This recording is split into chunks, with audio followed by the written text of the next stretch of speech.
Assalamualaikum warahmatullahi wabarakatuh. Kami dari kelompok 8 Leksam akan mempresentasikan tugas hukum telematika terkait analisis kasus Baik Nuril, analisis terhadap dampak Undang-Undang ITE terhadap korban kekerasan seksual. Dengan beranggotakan saya sendiri, Bella Dwi Jayanti dengan NPM 2212011623, lalu ada Muhammad Tio Febriansa dengan NPM 2212011151, kemudian ada Priscilla Gladisloviana Marpaung dengan NPM 2212011623, lalu dengan Dian Anggita Silalahi dengan NPM 2212011486, dan ada Elizabeth BR Simanjuntak dengan NPM 2212011506. Perkembangan teknologi informasi membawa tantangan dalam perlindungan data dan keadilan bagi korban kekerasan digital. Kasus Baik Nuril menjadi contoh nyata kelemahan hukum dalam menangani kasus semacam ini.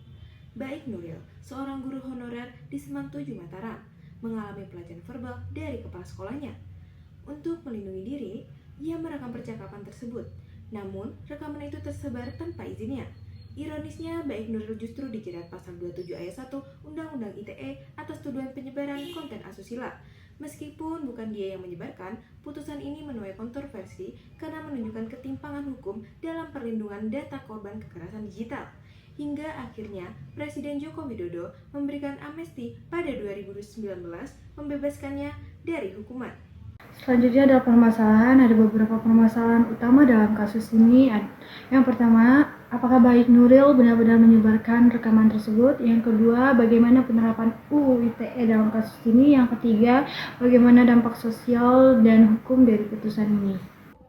Selanjutnya ada teori. Yang pertama adalah teori hukum dan keadilan atau justice theory oleh John Rawls. Teori ini menekankan pada prinsip keadilan sebagai fairness, di mana hukum harus diterapkan secara adil dan tidak merugikan pihak yang lebih lemah. Dalam kasus Baik Nuril, penerapan Undang-Undang Informasi dan Transaksi Elektronik atau UU ITE terhadap korban pelecehan seksual dapat dianalisis dari perspektif apakah hukuman yang dijatuhkan mencerminkan keadilan substantif atau justru melanggengkan ketidakadilan. Yang kedua, teori penyalahgunaan hukum atau abuse of law theory. Teori ini menyatakan bahwa hukum bisa disalahgunakan untuk tujuan yang tidak sesuai dengan semangat keadilan. Misalnya digunakan untuk membungkam korban ketimbang menghukum pelaku sebenarnya. Dalam kasus Baik Nuril, UU ITE digunakan untuk menjerat korban, alih-alih melindunginya dari pelecehan seksual verbal yang ia alami. Ketiga, teori hukum responsif atau responsive law theory oleh Philip Nonet dan Philip Selznick. Hukum responsif menekankan bahwa hukum harus adaptif terhadap kebutuhan sosial dan berfungsi sebagai alat keadilan sosial. Kasus Baik Nuril menunjukkan bahwa penerapan hukum telematika yang kaku justru mengorbankan korban. Dengan teori ini, dapat dianalisis bahwa UU ITE perlu direvisi agar lebih responsif terhadap kasus-kasus serupa. Selanjutnya, teori keempat ada teori perlindungan hukum atau legal protection theory. Teori ini menegaskan bahwa hukum harus memberikan perlindungan bagi setiap warga negara, khususnya korban dalam kejahatan. Kasus Baik Nuril memperlihatkan adanya ketimpangan perlindungan hukum bagi korban pelecehan seksual, yang justru diskriminasi. Kasus Baik Nuril menyoroti ketidakseimbangan dalam perlindungan hukum, meskipun ia merekam percakapan sebagai upaya perlindungan diri dari pelecehan seksual, ia justru didiskriminasi. Ia menunjukkan bahwa dalam penerapannya hukum tidak selalu memberikan perlindungan yang memadai bagi korban. Yang terakhir ada teori hukum pidana dalam telematika. Dalam konteks Undang-Undang ITE, dapat digunakan teori hukum pidana khusus yang menyatakan bahwa dalam tindak pidana berbasis teknologi harus ada keseimbangan antara perlindungan terhadap kebebasan berekspresi dan perlindungan dari penyalahgunaan teknologi. Kasus Baik Nuril dapat dikaji dari aspek apakah penerapan pasal 27 ayat 1 Undang-Undang ITE telah sesuai dengan asas legalitas dan proporsionalitas dalam hukum pidana. Teori-teori ini bisa digunakan untuk menganalisis aspek keadilan, penyalahgunaan hukum, perlindungan korban, dan reformasi hukum dalam kasus Baik Nuril. Ya, selanjutnya saya akan menjelaskan metodologi penelitian yang kami terapkan dalam kelompok 8. Metodologi yang kami lakukan, metodenya adalah dengan penelitian kualitatif, dengan pendekatan studi putusan dan juga studi peraturan perundang-undangan yang diterapkan dalam putusan tersebut. Dalam hal ini, adalah Undang-Undang Nomor 11 Tahun 2008 tentang informasi dan transaksi elektronik. Jadi pada tahun 2017 saat pengadilannya sedang berlangsung itu belum ada undang-undang ITE yang revisi. Jadi kami masih menggunakan Undang-Undang Nomor 11 Tahun 2008. Nah, untuk datanya juga ada data primer dan sekunder. Data primernya yang dalam hal ini adalah data sekundernya dari dokumen putusan pengadilan dan dokumen hukum terkait. Nah, untuk teknik pengumpulan data meliputi studi dokumen yang mencakup berita acara pemeriksaan, surat dakwaan, transkrip, dan hasil pemeriksaan digital forensik, serta wawancara di dalam berita acara pemeriksaan yaitu dengan ahli dan praktisi hukum. Analisis ini dilakukan secara kualitatif dengan teknik analisis ini mengidentifikasi tema dan pola serta analisis hukum serta menilai penerapan pasal-pasal undang-undang yang relevan yaitu pasal-pasal dalam Undang-Undang Nomor 11 Tahun 2008 tentang UU ITE. Terdapat 5 aspek di dalam hukum telematika. 1. Aspek privasi dalam hal melindungi informasi pribadi individu dari akses atau hukum dilihat dari keamanannya. Kasus Baik Nuril menyoroti beberapa isu penting terkait privasi dan keamanan informasi pribadi dalam konteks hukum di Indonesia. Yang pertama, perekaman sebagai perlindungan diri. Baik Nuril merekam percakapan sebagai upaya perlindungan diri dari pelecehan. Namun tindakan ini justru membawanya ke ranah hukum karena Undang-Undang ITE. Yang kedua, penyebaran informasi pribadi. Meskipun Baik Nuril tidak menyebarkan rekaman tersebut, namun informasi tersebut yang terkandung di dalamnya tersebar luas.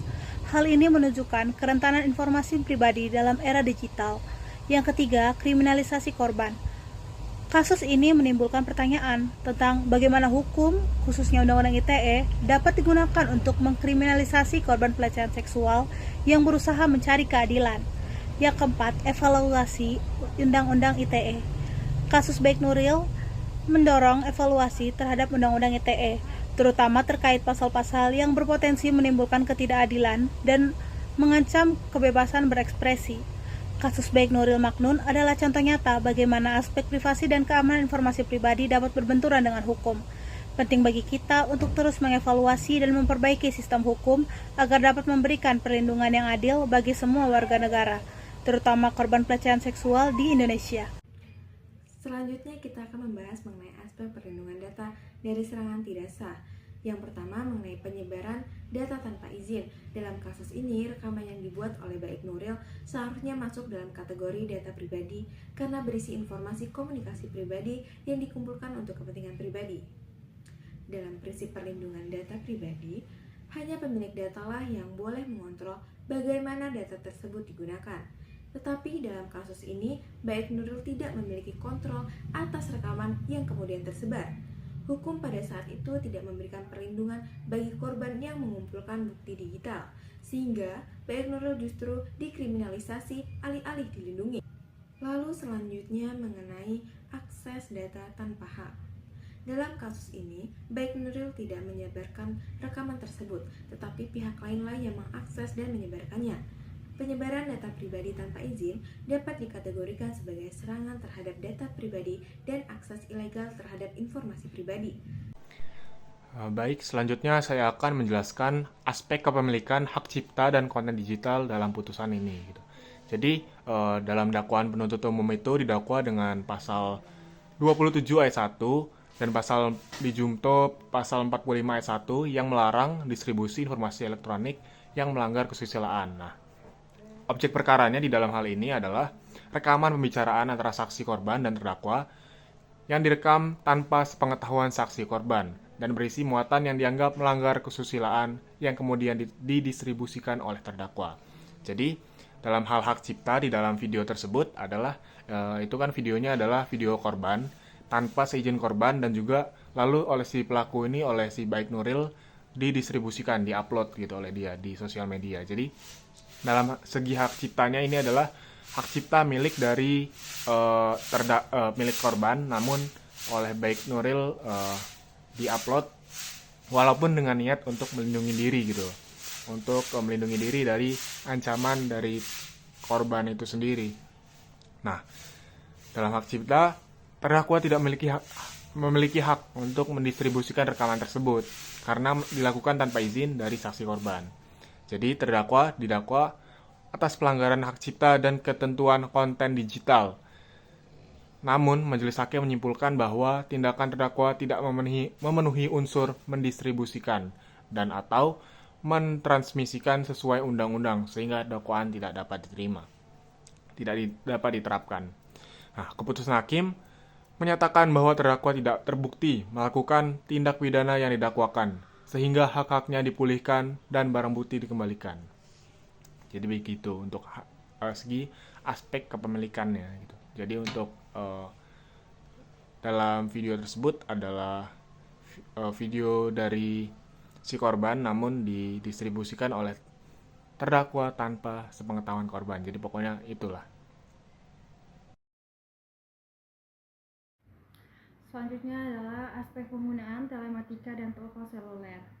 Undang-Undang ITE mengatur penggunaan teknologi informasi dan komunikasi termasuk rekaman percakapan melalui telepon. Teknologi telematika yang terlibat dalam kasus ini menggunakan telepon seluler yang dimana baik Nuril menggunakan ponsel merek Nokia dan Samsung untuk merekam percakapan kepala sekolah yang diduga melakukan pelecehan yang kemudian menjadi barang bukti dalam persidangan. Namun rekaman ini justru menyeretnya ke jalur hukum karena dinilai melanggar pasal 27 ayat 1 junto pasal 45 ayat 1 Undang-Undang ITE. Yang kedua, rekaman digital. Data rekaman ini disimpan dalam memori eksternal microSD dan kemudian ditransfer ke perangkat lain. Ketiga, menggunakan penyimpanan digital. Rekaman yang diambil melalui ponsel ditransfer ke laptop dan tersebar ke beberapa pihak. Kelima, ada aspek penyelesaian sengketa, yaitu proses yang terkait penggunaan teknologi telematika. Penyelesaian kasus ini dari perspektif hukum telematika berfokus pada penerapan Undang-Undang Informasi dan Transaksi Elektronik, khususnya terkait dugaan pelanggaran pasal 27 ayat 1 junto pasal 45 ayat 1 yang mengatur larangan mendistribusikan, mentransmisikan, atau membuat dapat diaksesnya informasi elektronik yang bermuatan kesusilaan.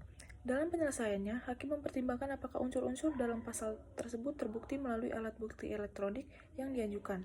Bukti elektronik dalam kasus ini meliputi rekaman percakapan dalam bentuk CD, laptop, kabel data, HP Samsung, CHAM, serta memory card yang kemudian diperiksa secara digital forensik untuk memastikan keasliannya. Sebagai bagian dari hukum telematika, digital forensik memainkan peran penting dalam membuktikan keabsahan alat bukti elektronik. Pemeriksaan ini mengikuti standar internasional seperti ISO IEC 17025 dan ISO IEC 27037 yang memastikan bahwa bukti elektronik tidak mengalami perubahan atau manipulasi sebelum diajukan ke pengadilan. Selain itu, dalam perspektif hukum telematika, penyelesaian kasus ini juga mempertimbangkan prinsip keadilan dan perlindungan hak asasi manusia, terutama karena terdakwa mengklaim dirinya sebagai korban pelecehan verbal melalui media elektronik. Oleh karena itu, hakim menerapkan pendekatan hukum responsif, yaitu mempertimbangkan tidak hanya aturan hukum tertulis, tetapi juga aspek sosial dan perlindungan terhadap korban. Pada akhirnya, putusan pengadilan membebaskan terdakwa, karena tidak terbukti secara sah dan meyakinkan melakukan tindak pidana sebagaimana didakwakan. Putusan ini menegaskan bahwa dalam hukum telematika, penggunaan bukti elektronik harus diuji dengan ketat sebelum dijadikan dasar untuk menjatuhkan vonis. Kasus ini juga menjadi contoh bagaimana sistem hukum harus lebih berhati-hati dalam menangani kasus yang melibatkan penyebaran informasi elektronik, terutama dalam konteks pelaporan pelecehan berbasis digital. Hal ini menunjukkan perlunya perlindungan hukum yang lebih baik bagi korban, serta peningkatan pemahaman dalam penggunaan teknologi telematika dalam proses hukum. Sekian analisis yang dapat kami sampaikan. Terima kasih.